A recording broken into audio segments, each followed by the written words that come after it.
السلام علیکم ورحمۃ اللہ وبرکاتہ۔ میں آپ تمام طلباء کو ایک بار پھر آن لائن کلاسز میں خوش آمدید کہتا ہوں، اور امید کرتا ہوں کہ آپ جو ہے اور آپ کے گھر والے سب خیریت سے ہوں گے اور مجھے دعاؤں میں یاد رکھتے ہوں گے۔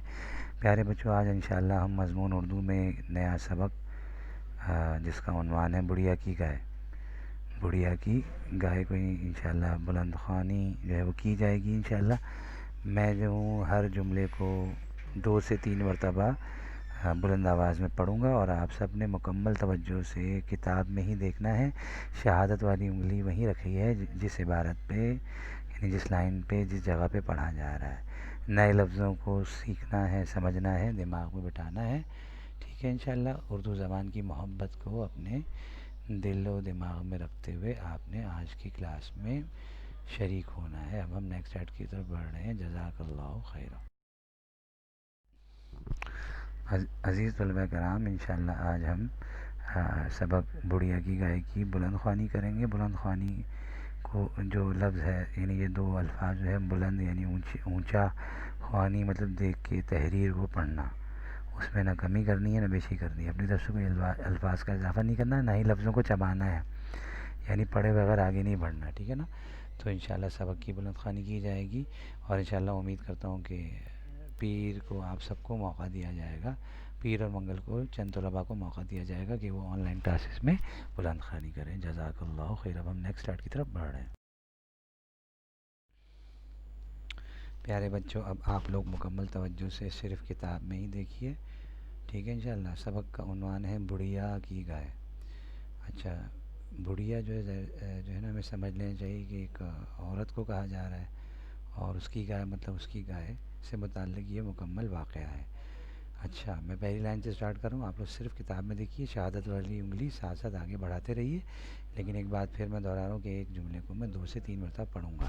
اچھا جی، سلطان ملک شاہ، سلطان ملک شاہ ایران کا ایک نیک دل اور انصاف پسند بادشاہ تھا۔ سلطان ملک شاہ ایران کا ایک نیک دل اور انصاف پسند بادشاہ تھا۔ اب جملہ مکمل ہوا، اس لیے آگے ختمہ کا وقف تام کا نشان آیا۔ ایک مرتبہ وہ اپنے ساتھیوں کے ساتھ اصفہان کے جنگلوں میں شکار کھیل رہا تھا۔ اصفہان کے جنگلوں میں شکار کھیل رہا تھا۔ شکار کے دوران میں اسے ایک گاؤں کے قریب ٹھہرنا پڑا۔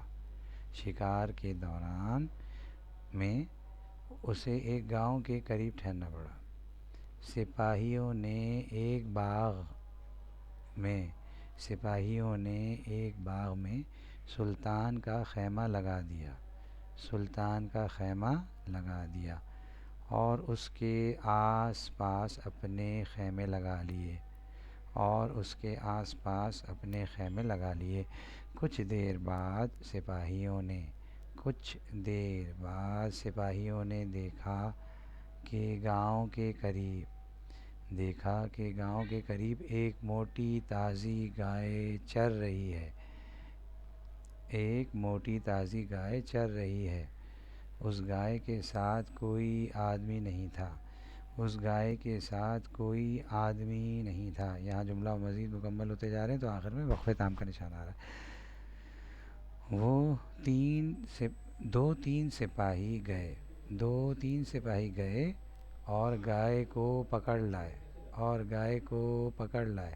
پھر انہوں نے گائے کو ذبح کیا اور اس کا گوشت بھون کر کھا گئے۔ سلطان ملک شاہ کو سپاہیوں کی اس حرکت کا کوئی علم نہ ہوا۔ وہ گائے ایک غریب بڑھیا کی تھی۔ اس کے 3 چھوٹے چھوٹے بچے تھے جو اس گائے کے دودھ جو اس گائے کے دودھ سے پرورش پا رہے تھے بڑھیا کو جب معلوم ہوا کہ آپ لوگ لفظوں کو سنتے رہیے، بخوبی سمجھتے رہیے، ہم نے بٹھائیے۔ سلطان کے سپاہیوں نے اس کی گائے ذبح کر کے کھا لی ہے، سلطان کے سپاہیوں نے اس کی گائے ذبح کر کے کھا لی ہے، تو اس نے فریاد کے لیے سلطان کے پاس جانے کی کوشش کی، لیکن سپاہیوں نے اسے سلطان کے خیمے تک نہ جانے دیا۔ وہ بیچاری مایوس ہو کر گھر واپس آ گئی۔ اگلے دن سلطان نے وہاں سے کوچ کیا۔ بڑھیا سویرے ہی اس پل پر آ کھڑی ہوئی جہاں سے سلطان کی سواری گزری تھی۔ جب سلطان اس پل پر آیا تو بڑھیا نے آگے بڑھ کر اس کے گھوڑے کی لگام پکڑ لی اور کہنے لگی، اے سلطان میرے ساتھ انصاف کہاں کرو گے؟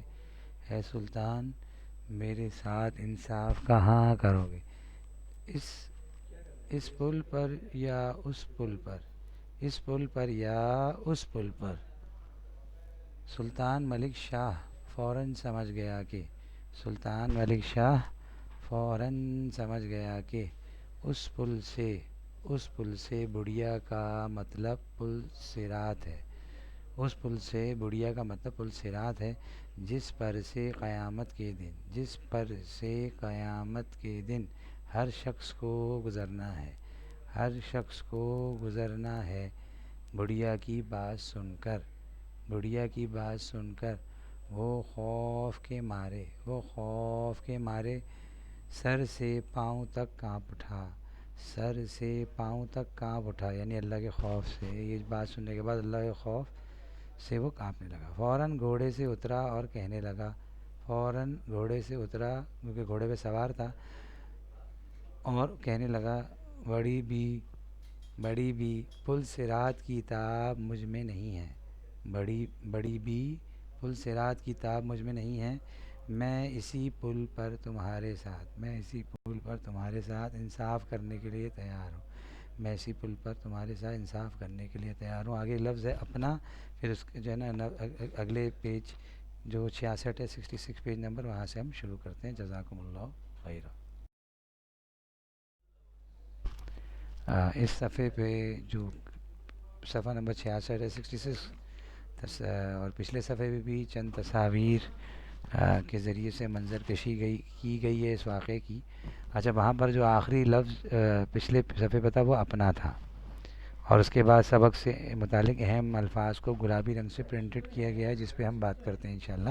تو وہاں پہ لفظ پہ رکے تھے اپنا حال بیان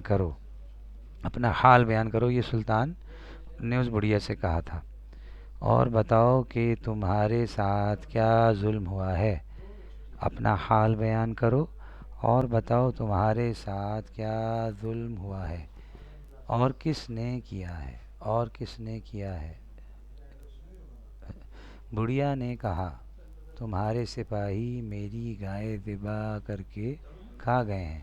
بڑھیا نے کہا، تمہارے سپاہی میری گائے ذبح کر کے کھا گئے ہیں۔ اس گائے کے دودھ پر میرا اور میرے بچوں کا گزر تھا۔ انہوں نے میرے بچوں کا رزق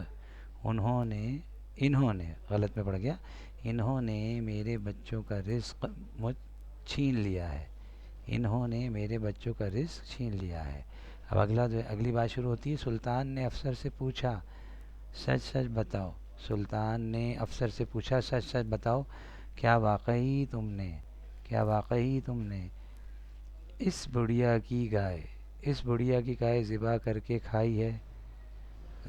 کے کھائی ہے؟ سپاہیوں کا افسر آگے آیا اور سلطان کو سلام کرتے ہوئے بولا سپاہیوں کا افسر آگے آیا اور سلطان کو سلام کرتے ہوئے بولا، حضور حضور یہ ادب کے لیے کہتے ہیں، یہاں سے مراد حضور اکرم صلی اللہ علیہ وسلم نہیں ہے، یہاں مراد حضور مطلب ادب کے لیے کسی بہت بڑے یا بادشاہ وغیرہ کو کہا جاتا ہے۔ یہ قصور ہم سے ہوا ہے، اس گائے کے ساتھ کوئی آدمی نہیں تھا، اس لیے ہم نے خیال کیا کہ یہ لاوارث ہے۔ اگر ہمیں معلوم ہوتا کہ یہ گائے اس بڑھیا کی ہے تو ہم کبھی اسے ذبح نہ کرتے۔ یہاں بات مکمل ہوئی۔ اب نیکسٹ جو ہے نا وہ تھوڑا سا چھوٹا سا اقتباس ہے۔ سلطان یہ سن کر بڑھیا سے کہنے لگا، بڑی بھی، میں ایک گائے کے بدلے تمہیں 70 گائے دیتا ہوں، کیا تم اس پر راضی ہو جاؤ گی اور مجھے اور میرے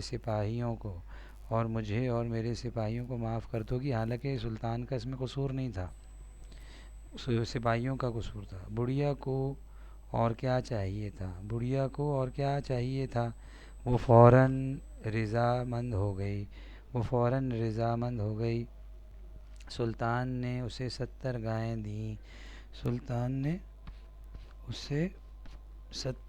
دیں۔ اس کے علاوہ اور بہت کچھ دے کر اسے خوش کیا، اور جب بڑھیا نے خوش ہو کر سلطان اور اس کے سپاہیوں کو معاف کر